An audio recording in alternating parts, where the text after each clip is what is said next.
Looking for a high-demand career in the heart of the Mediterranean? Cyprus is booming in IT, healthcare, and finance, and they need skilled workers. Begin by identifying which Cyprus Skilled Work Permit fits your qualifications and career goals. There are multiple permit categories based on your profession. Make sure to select the one that matches your field. Employer sponsorship is crucial. Your Cypriot employer must officially offer you a job and support your application. Your employer prepares a sponsorship letter and submits proof of the job offer to local authorities. You'll need key documents: passport, employment contract, academic qualifications, and your updated CV. Scan and digitize all your paperwork. Online submission speeds up the application and review process. Medical insurance is required for all applicants. Make sure to have proof ready before you submit your visa documents.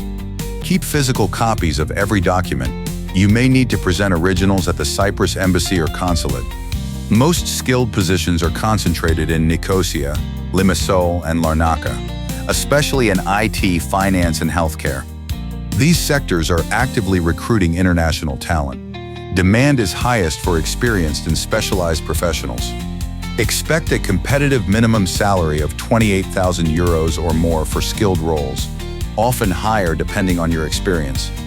Once approved, you'll receive your skilled worker visa, granting you residence and the right to work in Cyprus. After arrival, register with local authorities to finalize your residence permit and complete your move smoothly. This is the perfect time to leverage your skills abroad. Make Cyprus your next career destination.